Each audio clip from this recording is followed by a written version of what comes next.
Strong chart अकेले काफी नहीं होता। जब pattern plus fundamental plus news align होते हैं तो टारगेट फास्टली और टाइमली अचीव होता है। So welcome to study Saturday.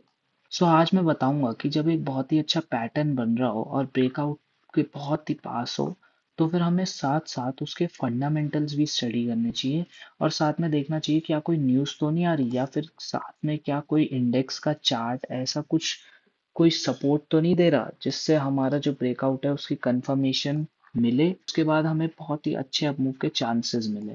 क्योंकि अगर साथ में सपोर्ट जितना ज़्यादा होगा उतना जल्दी हमारा टारगेट अचीव और उतना ही ज़्यादा हमारा टारगेट अचीव होगा। जैसे कि यहाँ हम देखते हैं वेदांता के एग्जाम्पल से।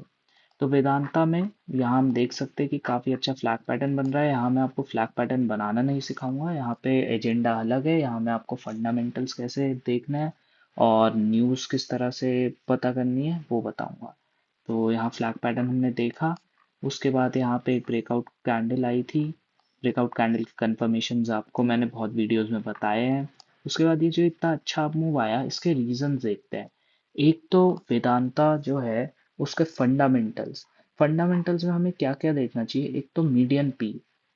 एज वी कैन सी यहाँ पे हम ये अपमूव के बाद देख रहे हैं। अपमूव के बाद थोड़ा सा करेक्शन आया क्योंकि मेटल रैली थोड़ी सी कूल डाउन हुई थी। बट उसके बाद भी हम देख सकते हैं कि वेदांता का जो पी है यहाँ पे 23.88 है इसके बाद भी, और वो मीडियन पी से कम है। इसका मतलब ये पी के बेसिस पे अंडर वैल्यूड है, तो अभी और इसकी वैल्यू पोटेंशियल है और इसके ऊपर जाने का पोटेंशियल है। तो ये एक पॉजिटिव साइन होता है अगर फंडामेंटल बेसिस पे हम देखें। उसके बाद हम ये सब देखते हैं जैसे quarter sales variance, sales growth variance, वो मैं नीचे आपको दिखाता हूँ। अब हम सेल्स ग्रोथ पे आते हैं।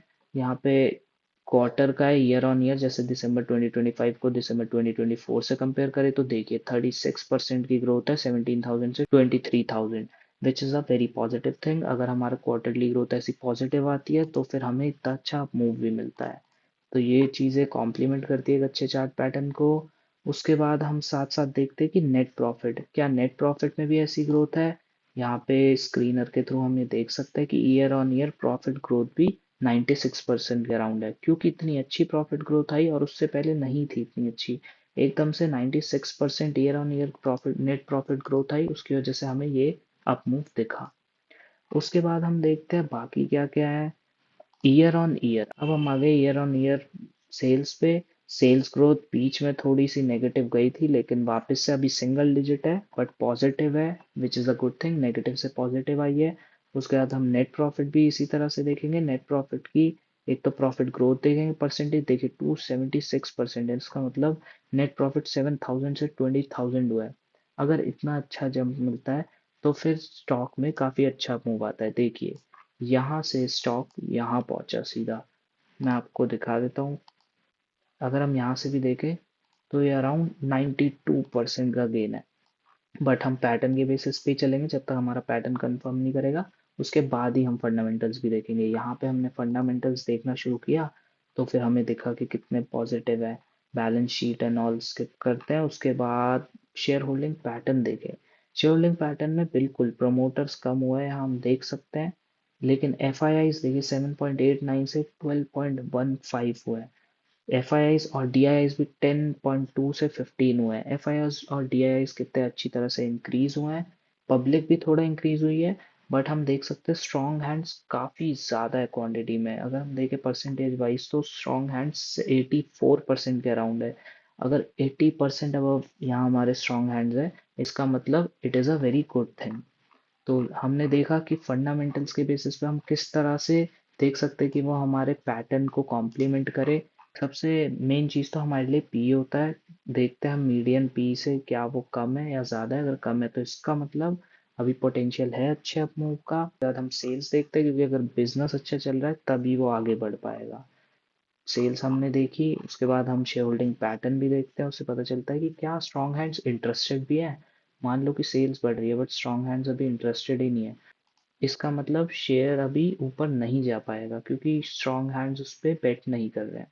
उसके बाद हम ये देख सकते हैं जैसे मेटल इंडेक्स का हमने चार्ट देखा क्योंकि हम वेदांता की बात कर रहे थे। तो वेदांता के लिए हम मेटल इंडेक्स का चार्ट देख सकते हैं या फिर हम उस टाइम देख सकते हैं कोई मेटल से रिलेटेड न्यूज़ आई, क्योंकि हमने देखा सिल्वर गोल्ड सब रैली, सब में बहुत अच्छी रैली आई। हिंदुस्तान कॉपर में भी काफ़ी अच्छी रैली आई। तो साथ में पूरा मेटल इंडेक्स बहुत ही अच्छा भागा है, और मेटल इंडेक्स में भी साथ में देखिए कितना अच्छा पैटर्न बना, रिवर्स हेड एंड शोल्डर बना, ये reverse shoulder, reverse head, reverse shoulder. उसके बाद कितना अच्छा अप मूव आया, और अभी भी काफ़ी अच्छे अप मूव के चांसेस हैं। तो इसकी वजह से हमारे वेदांता में भी हमें अप मूव देखने को मिला। तो मैंने वेदांता पे तो आपको दिखाया कि किस तरह से फ्लैग पैटर्न बना, और उसके बाद कितना अच्छा अप मूव कितने कम डेज में आया। इस सब की वजह से ये जो अप मूव है, ये हमें सिर्फ 43 डेज में मिला, क्योंकि हमारा पैटर्न तो था ही, उसके साथ हमारे पास बहुत ही अच्छे फंडामेंटल्स भी हैं, और उसके साथ ही हम पे CNX मेटल का चार्ट भी है जो सपोर्ट कर रहा है इसे। अब हम जल्दी से देखते हैं एक और example, which is Shriram finance. Okay, so Shriram finance देख लेते हैं। यहाँ पे भी हमें काफ़ी अच्छा फ्लैग पैटर्न दिखा, उसके बाद यहाँ ब्रेकआउट आया। कंफर्मेशन के सिग्नल्स मैंने आपको बहुत बार बताया है, यहाँ पे ब्रेकआउट फॉर्म हो, उसके बाद ही इतना अच्छा मूव जो हमने देखा, इसके रीज़न देखते हैं। एक तो ये पैटर्न बना ही हमारा, उसके साथ एक बहुत ही स्ट्रांग न्यूज़ थी कि MUFG bank to acquire 20% stake in India Shriram finance for $4.3 billion. इस न्यूज़ की वजह से बहुत ही अच्छा पुश मिला, और देखिए कितने कम टाइम में कितना अच्छा मूव आया। अब आप कहेंगे सिर्फ न्यूज़, तो नहीं, सिर्फ न्यूज़ के बेसिस पे नहीं, न्यूज़ के बेसिस पे हमें ज़रूरी नहीं हमारा टारगेट अचीव हो, क्योंकि अगर बिजनेस ही अच्छा नहीं है तो न्यूज़ भी ज़्यादा टाइम तक सपोर्ट नहीं कर पाएगी। हम देखेंगे फंडामेंटल, तो फंडामेंटल में सबसे पहले मैंने आपको बताया स्टॉक का पी। स्टॉक का पी हम देखेंगे मीडियन के कंपैरिजन में। देखिए अभी श्रीराम फाइनेंस में बहुत ही अच्छा मूव आया है, देखिए कितने परसेंट का है मैं आपको दिखा देता हूँ। ब्रेकआउट के बाद से 46% समथिंग का अप मूव है। तो उसके बाद श्रीराम फाइनेंस का पी 20 हुआ है। आप सोचिए इस अप मूव से पहले कितना कम होगा। तो मीडियन पी अभी 20 है, तब तो ये 15 के अराउंड होगा। तो वहां से काफी अच्छा इसमें अप मूव के चांसेस थे कि तब इसका पी 15 के अराउंड था और मीडियन पी 20 था। तो क्योंकि ये अंडर वैल्यूड था पी के बेसिस पे, इसलिए इसमें इतना अच्छा अप मूव हमने देखा, और साथ में न्यूज तो थी। उसके बाद हम यहाँ पे सेल्स ग्रोथ भी देख सकते हैं। सेल्स ग्रोथ हमारी फिर से वही क्वार्टर की ईयर ऑन ईयर हम देख सकते हैं डबल डिजिट में आ रही है, 13.76% थी। बहुत ही अच्छी सेल्स ग्रोथ इसने कंसिस्टेंटली अचीव करी है। नेट प्रॉफिट भी हम देख सकते हैं, नेट प्रॉफिट की भी ईयर ऑन ईयर ग्रोथ देखिए 18% थी। यहाँ दिसंबर 2025 में उससे पहले भी 12% थी। तो यहाँ पे सेल्स ग्रोथ तो इसकी पॉजिटिव ही है। यहाँ पे भी देख सकते हैं कि देखिए मार्च 2025 की year on year sales growth 25.6% थी, और नेट प्रॉफिट ग्रोथ भी देख लेते हैं 17% consistently for the past 2 year. इसकी वजह से ही हमें इतना अच्छा ये जो अप मूव दिखा, इतना अच्छा सपोर्ट मिलेगा, तो ये अप मूव तो बिल्कुल ही आएगा। उसके बाद हम देख लेते हैं कि क्या स्ट्रॉन्ग हैंड्स भी इंटरेस्टेड थे। ये बहुत ही अच्छा है, देखिए प्रमोटर्स चाहे कम हो, लेकिन FIIs 49 से 47 हुए, थोड़े से कम हुए, बट DIIs देख सकते हैं 11 से सीधा 21 हुए, नियर डबल। 11 से 21 बहुत ही अच्छी तरह से बड़े DI। पब्लिक इनफैक्ट कम हुए, तो ये वीक हैंड्स है, हम चाहते हैं पब्लिक कम हो और स्ट्रॉन्ग हैंड ज्यादा हो, और वही हुआ। पब्लिक जब पहले 2023 मार्च में अराउंड 88% हमारे स्ट्रॉन्ग हैंड्स थे, और वहां से दिसंबर 2025 में 94% के अराउंड हमारे स्ट्रॉन्ग हैंड्स हुए। तो स्ट्रॉन्ग हैंड जितने इंक्रीज हो उतना ही अच्छी बात है। इसका मतलब स्ट्रॉन्ग हैंड्स बेट कर रहे हैं उस कंपनी में, इसका मतलब उन्हें कन्विक्शन है उस कंपनी में, और उसकी वजह से ही इतना अच्छा ये अपमूव आता है, हम देख सकते हैं। तो ये सब मैंने दिखाया आपको शेयर होल्डिंग पैटर्न, और हम बस बेसिक्स मैंने दिखाए, ज़्यादा मैं डीप नहीं जाऊंगा, जिससे हम फंडामेंटल्स में ज़्यादा भी ना जाएं।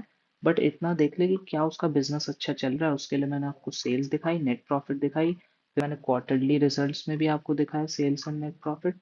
और जो मेन है कि पी, सबसे पहले हम ये देखेंगे कि पी ही ओवर वैल्यूड है, फिर तो कोई मतलब ही नहीं है स्टॉक में एंटर करने का, क्योंकि फिर ज़रूरी नहीं है वो इतना अच्छा मूव दे।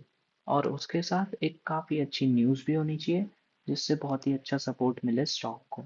ओके, सो इस वीडियो में मैंने आपको बताया कि एक पैटर्न को आइडेंटिफाई करते टाइम उसके साथ हम देखते हैं कुछ चीज़ें जो उसे कॉम्प्लीमेंट करें, जैसे कि उसके फंडामेंटल्स में चाहे वो उसका पीई हो या सेल्स ग्रोथ हो क्वार्टरली में और ईयरली भी, और उसके साथ साथ share holding pattern, strong hands क्या बढ़े हैं या कम हुए हैं, और उसके साथ क्या कोई एक बहुत ही अच्छी न्यूज़ है ये सब हमने देखा, और उसके साथ ही जब मैंने वेदांता का बताया उसमें हमने देखा CNX मेटल चार्ट भी।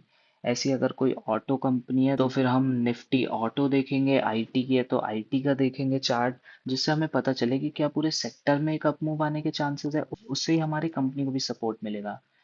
तो ये सब चीज़ें कॉम्प्लीमेंट करती है एक अच्छे टेक्निकल पैटर्न को और अच्छे अप मूव के चांसेस के लिए।